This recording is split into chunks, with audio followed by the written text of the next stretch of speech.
What if a single, simple change could dramatically cut your risk of a heart attack by over half, without any new pills, diets, or exercise? I've seen a remarkable transformation in my patients by making just one change. A change that slashes their risk of dying from a heart attack by 56%.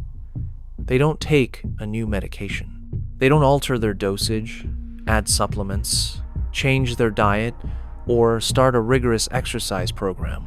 They continue with the exact same medication they're already on, simply taking it at a different time of day. Within 48 hours, their body begins to protect itself during a 6-hour window it was previously completely exposed. Your doctor has likely never mentioned this. Not because the information is incorrect, but because the directive to take your blood pressure pill in the morning was established in 1955. The scientific evidence proving a different timing is superior was only published in 2020. That's a 5-year gap between the instruction and the breakthrough. Essentially, your doctor is following a guideline older than most of their patients. I am going to show you precisely what time to take your medication, which specific pills this applies to, which ones should not be moved, and the exact words to use with your doctor to initiate this conversation safely. Every day, your body experiences a 6-hour window when your blood pressure is at its most dangerous and your medication is at its weakest. I am going to reveal that window, and you will recognize it because you have been feeling its effects every morning for years. One crucial point first. I am a doctor, but I am not your doctor. Please do not move your medication to a different time without consulting the doctor who prescribed it. Some pills can be dangerous to take at night. I will specify exactly which ones. Use this video to facilitate an informed discussion with your doctor, not to replace their professional advice. Your blood pressure right now, as you sit there, is not the same number it was 6 hours ago, nor will it be the same 6 hours from now. Your blood pressure fluctuates every single hour of the day, following a 2-4-hour rhythm, much like a clock. If you've ever felt heavy and sluggish around 2 p.m., that's more than just tiredness. Your blood pressure naturally dips after lunch as your body redirects blood to your stomach for digestion. The pressure in the rest of your body drops slightly. That heaviness is real. It's your blood pressure falling. If you've ever felt a burst of energy around 4 or 5 p.m., like you could go for a walk or tackle a project, that's real too. Your blood pressure rises to a second peak in the late afternoon, giving you one more push before the evening. But if you've ever woken up at 5 or 6 a.m. with your heart pounding, a dull pressure at the base of your skull, a feeling like your body is already racing before your feet even hit the floor, that is the most critical moment of your entire day, and it's the moment your medication is failing you. That early morning pounding signifies your blood pressure surging. Between 4 a.m. and 10 a.m., your body undergoes a violent transition. Your stress hormones flood in, your blood vessels clamp down, your blood becomes thick and sticky, and your heart pounds harder and faster all at once. A staggering 40% of all heart attacks occur within this window, 49% of all strokes. Sudden cardiac death peaks between 7 and 9 a.m. This isn't bad luck. This is biology. Your body creates a perfect storm every single morning. Constricted vessels, forceful pumping, sticky blood, the 3 primary ingredients for a heart attack or stroke, all peaking simultaneously, every single day. Your blood pressure pill is supposed to protect you during this storm, but it isn't there. If you took your pill at 8 a.m. yesterday, it reached its full strength around noon. It protected you through the afternoon. By evening, its effects began to decline. By midnight, it was fading. By 4 a.m., it was nearly gone.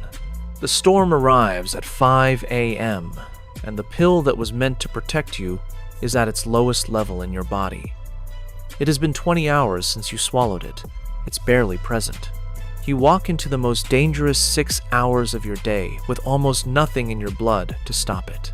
This has been happening every single morning for as long as you have been taking your pill in the morning. A man named Henry lived inside this gap for 6 years, and it cost him the one thing he loved most.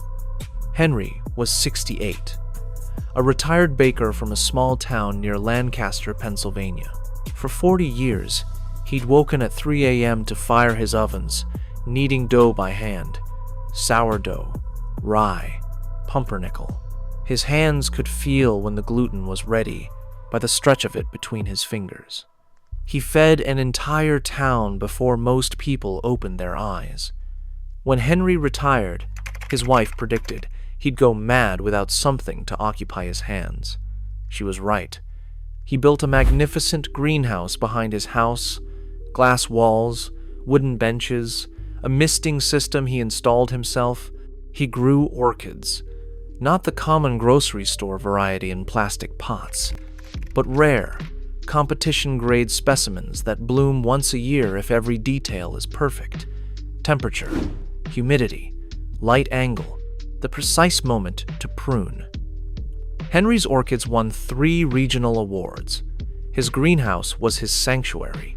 Every morning at 5 a.m., while the sky was still black, he would walk across the wet grass in his slippers and open the door.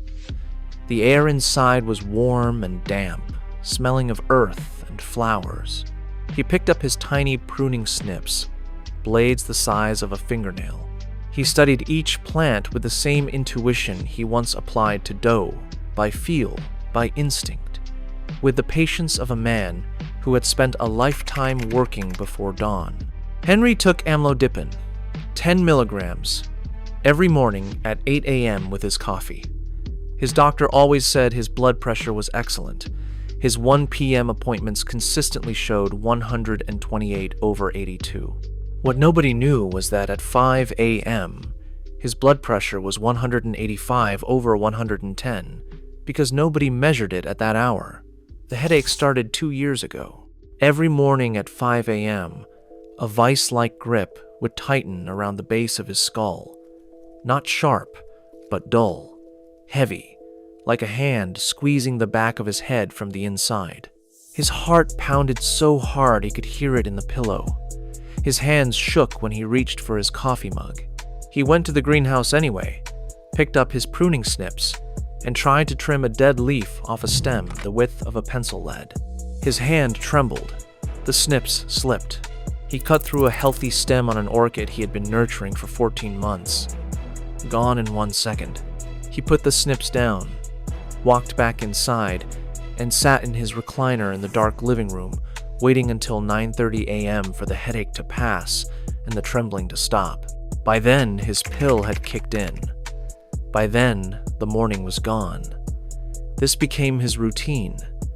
Wake at 4:30 a.m., feel the vice grip, sit in the dark, wait, and miss the morning. His wife would find him in the recliner every day. She stopped asking if he was okay. She just brought him coffee and sat across the room. She could see his jaw clenched, his fists white on the armrests. She told their daughter she was losing him one morning at a time. The man who spent 40 years working before dawn could no longer use his own mornings. His doctor never knew. Henry's appointments were at 1 p.m. At 1 p.m., his amlodipine was at full strength, 128/82. Perfect. Managed. The chart said everything was fine. His mornings said otherwise. Henry was not just getting old. Henry was living inside the gap between when his pill wore off and when the morning storm arrived. His body was unprotected during the most dangerous hours of the day for 6 years. And the reason goes back to something that happened in 1955. The first blood pressure pills were powerful diuretics, commonly known as water pills. They made patients urinate heavily. If a patient took one at night, they either wet the bed or risked falling while walking to the bathroom in the dark. So doctors told every patient the same thing. Take it in the morning. That instruction made perfect sense in 1955. In the 1980s and 1990s, a completely different kind of blood pressure pill was invented. These included ACE inhibitors like lisinopril and ramipril, ARBs like losartan and valsartan, and calcium channel blockers like amlodipine. These drugs do not cause heavy urination. The original reason for morning dosing no longer existed, but nobody updated the instruction. The morning habit was passed down from doctor to doctor like a family recipe that nobody questions. Henry's amlodipine does not make him urinate. There was no medical reason for him to take it in the morning, but that's what his doctor said. And Henry, like every patient, followed the instruction without asking why. Your body does not care what time your doctor told you to take the pill. Your body cares about one thing. Is the drug in your blood when the storm arrives? At night, when you are asleep, your body is supposed to rest. Your stress system powers down, your blood vessels relax, your heart slows, and your blood pressure drops. This nighttime drop is supposed to be 10 to 20% below your daytime level. It is called the nocturnal dip. Your heart needs this dip. Your kidneys need it. Your brain needs it. It is the nightly maintenance window for your entire body. In a healthy person, this dip happens automatically. The brake pedal presses itself. In seniors, the brake pedal is often worn out. The nerve that controls it has weakened over decades of chronic stress and inflammation. The dip does not happen. Blood pressure stays high all night long. Your heart never rests. Your kidneys never get a break. The tiny blood vessels in your brain are pounded with daytime pressure 24 hours a day. Up to half of all seniors over 65 have lost this nighttime dip. They are called non-dippers. And most of them do not know it because their doctor measures blood pressure at 1 p.m. and sees a number that looks fine. Non-dippers have 2.5 times the risk of silent damage to the blood vessels in their brain. This kind of damage leads to memory loss, confusion, and the slow erosion of sharpness that everyone blames on aging, but is actually caused by relentless nighttime pressure that never lets the brain rest. Henry's wife noticed things. He forgot where he put his reading glasses. He called their grandson by the wrong name twice. He stood in the kitchen and couldn't remember why he walked in there. She thought it was the beginning of something terrible. It was not aging. It was his brain being hammered by uncontrolled pressure every single night for 6 years while his pill slept. If you wake up more than twice a night to use the bathroom, that may not be your bladder. That may be your kidneys fighting against the high nighttime pressure. Your kidneys are trying to force fluid out to bring the pressure down. Every trip to the bathroom at 2 a.m. is your body trying to save itself. If your ankles are puffy when you wake up, but normal by afternoon, that is fluid pooling overnight. Your pressure never dropped low enough for your kidneys to clear it. If you wake up every morning with a dull, heavy ache at the base of your skull that fades by mid-morning, that is the most telling sign of all. That headache is the morning surge slamming into blood vessels that never got to rest overnight. The pressure peaks, the vessels strain. You feel it as a headache that nobody can explain. Henry had all three: the bathroom trips, the puffy ankles, the morning headache. He mentioned none of them to his doctor because he thought they were just part of being 68. They were not aging. They were his blood pressure, refusing to dip at night while his medication slept in the medicine cabinet, waiting for 8 a.m. A massive study changed everything. Over 19,000 patients were monitored for 6 years. Half took their blood pressure pills in the morning, and half took them at bedtime.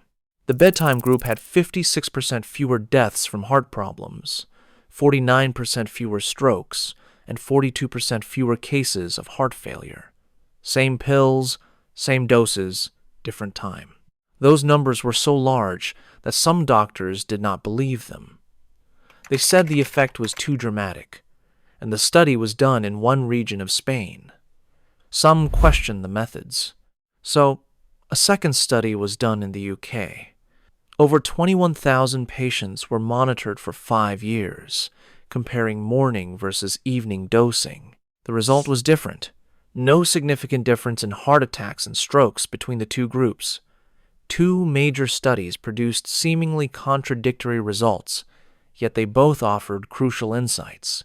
While the UK study didn't show the dramatic benefits of the Spanish one, it confirmed something equally vital. Evening dosing is safe. It proved it does not increase falls, broken bones, or dangerous drops in nighttime pressure. So, at worst, taking your pill at night is as safe as taking it in the morning. And, as the Spanish study indicated, at best, it could halve your risk of dying from a heart problem. If you are a non-dipper, if your blood pressure stays high all night, the evening dose forces the dip your body has lost. It gives your heart the rest it needs. It gives your brain a break from the pounding. It blunts the morning storm before it arrives.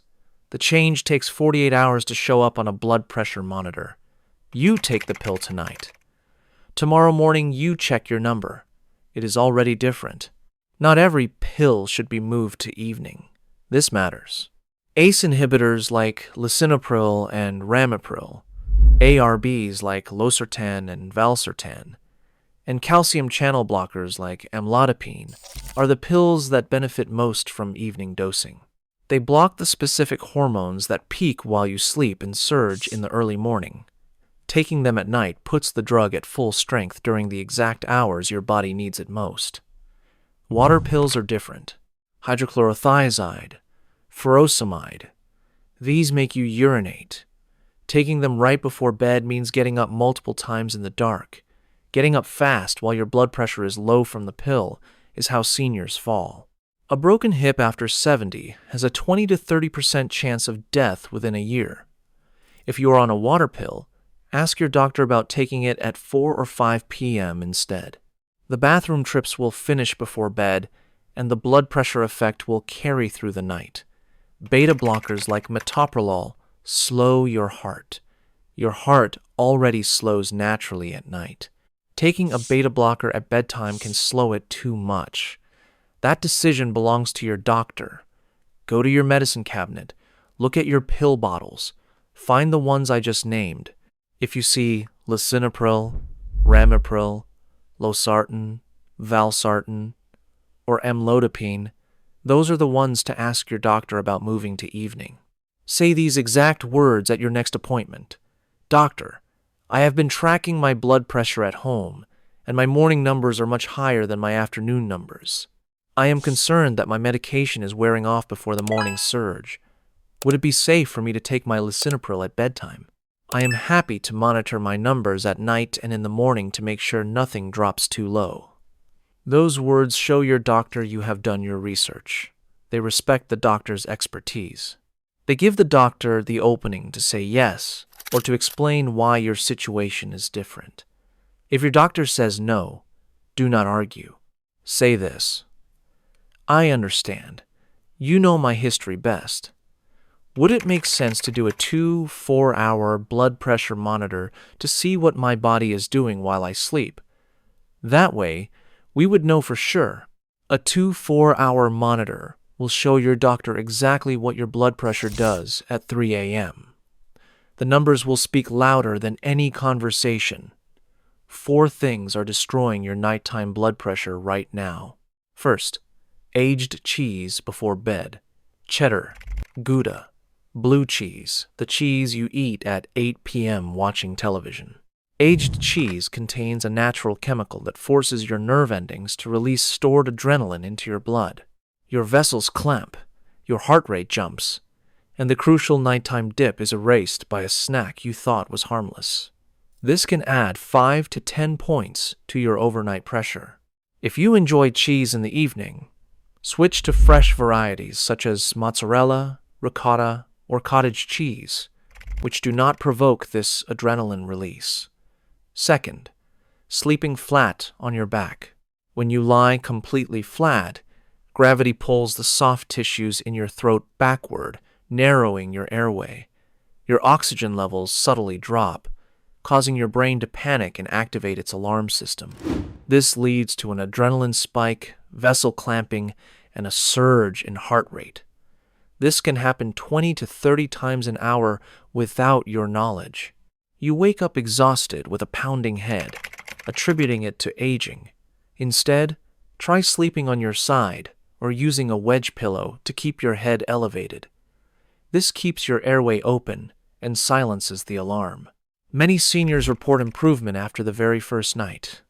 Third, drinking a full glass of water to swallow your evening pill. If you consume 350 to 470 milliliters at 9 p.m., your bladder will be full by 2 a.m. When you get up, turning on a bright bathroom light destroys the sleep chemicals your brain needs for deep rest. You return to bed, your sleep cycle is broken, your stress system reactivated, and your blood pressure climbs back to daytime levels. Take your pill with one small sip, about 60 milliliters. Do your heavy drinking of water before 6 p.m. Fourth, the 10 p.m. news. Crime, conflict, fear. The news is built to trigger your alarm system. At 11 p.m., when your stress hormones should be at their absolute lowest, they spike because you've spent 30 minutes watching manufactured outrage. Your blood vessels remain constricted for the first 3 hours of sleep, and the vital dip never occurs. Turn the television off by 8 p.m. Instead, pick up a book or newspaper, perhaps some fiction. Your stress hormones will drop, your vessels will relax, and your heart will finally get the rest it needs. Henry had 2 of these working against him. Sharp cheddar every evening with crackers and the 11 p.m. news every night, until his eyes closed to the sound of a newscaster describing something terrible. His daughter, a nurse, asked him one question over Sunday dinner.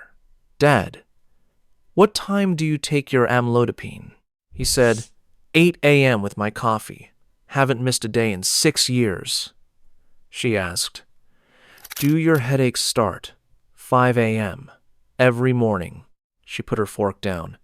"Dad, your pill is gone by 5 a.m. It wore off hours ago. Your blood pressure is spiking with nothing to stop it. That headache is the spike." Henry stared at her. 6 years of mornings lost to a recliner and a dark living room. 6 years of watching his greenhouse through a window instead of standing inside it. And the answer was not a new drug, not a new diet, not surgery. It was moving the same pill from 8 a.m. to 9 p.m. She called his doctor and explained the situation. The doctor agreed to switch the amlodipine to bedtime. It is not a water pill, so it would not cause bathroom trips. The switch was safe. She also told him to stop the aged cheddar after 6 p.m. and to turn the television off by 8. Henry took his pill at 9 p.m. that night, day 2. He woke at 4:30 a.m., sat on the edge of the bed, and waited for the vice grip. It was not there. He sat there for a full minute, a slight heaviness behind his eyes, but no crushing pressure, no pounding heart, no shaking hands. He stood up. The room stayed still. He walked to the kitchen, made coffee. His hands were steady around the mug. His wife was still asleep. The house was quiet. The morning was his, day 3. He checked his blood pressure at 5 a.m. with the home cuff his daughter brought him, 122/78. He had never seen a number that low at 5 a.m. His afternoons had always been 128. His mornings had been 185 for 6 years. Nobody measured, nobody asked. Day 5. 5:15 a.m. Henry walked across the yard in his slippers. The grass was wet. He opened the greenhouse door. The warm, damp air hit his face, smelling of earth, flowers, and humidity. He hadn't smelled this in months. He picked up his pruning snips, looked at a Phalaenopsis orchid he had been nursing for 2 years. A single dead leaf the size of a fingernail on a stem the width of a pencil lead. He reached out. His hand did not shake. His vision was clear. His head was quiet. He trimmed the leaf with one clean cut. The snips closed with a tiny click. The leaf fell onto the wooden bench. He stood there for a long time, not because anything dramatic happened, but because nothing happened. No headache, no tremor, no vice grip, no fear. The morning was his, again. Week 2. His wife stopped finding him in the recliner. He was in the greenhouse when she woke up, dirt under his fingernails, a look on his face she hadn't seen in 2 years. She said, "One morning you seem like yourself again."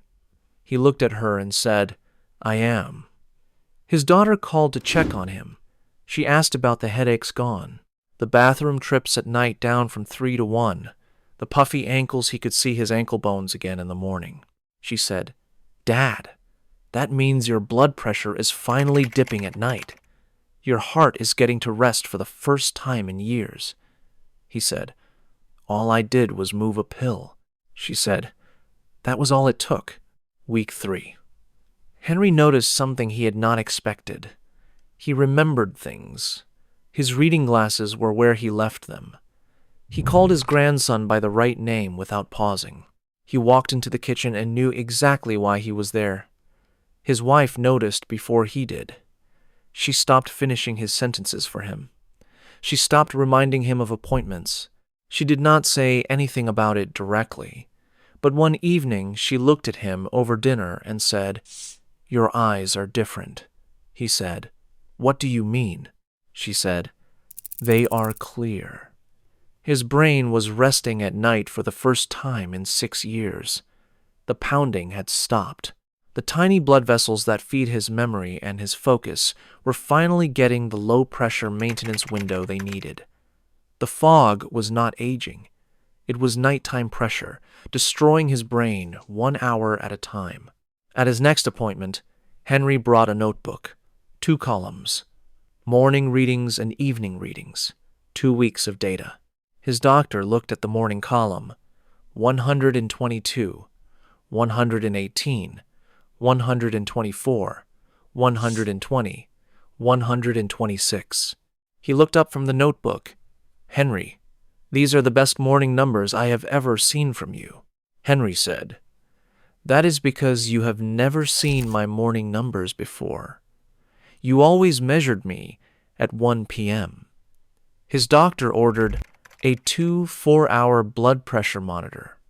The results confirmed it. Henry was dipping at night. His morning surge was blunted. His heart was resting. His doctor said the words Henry never expected. "I think we can talk about whether you still need the second medication. Not adding, but reducing." 3 months later, Henry entered one of his orchids in the regional competition, a cattleya he had been nursing back from near death since the headaches started. It had not bloomed in 2 years. When Henry got his mornings back and started tending it properly again, it produced a single, enormous bloom, deep purple with a white throat. He won 2nd place.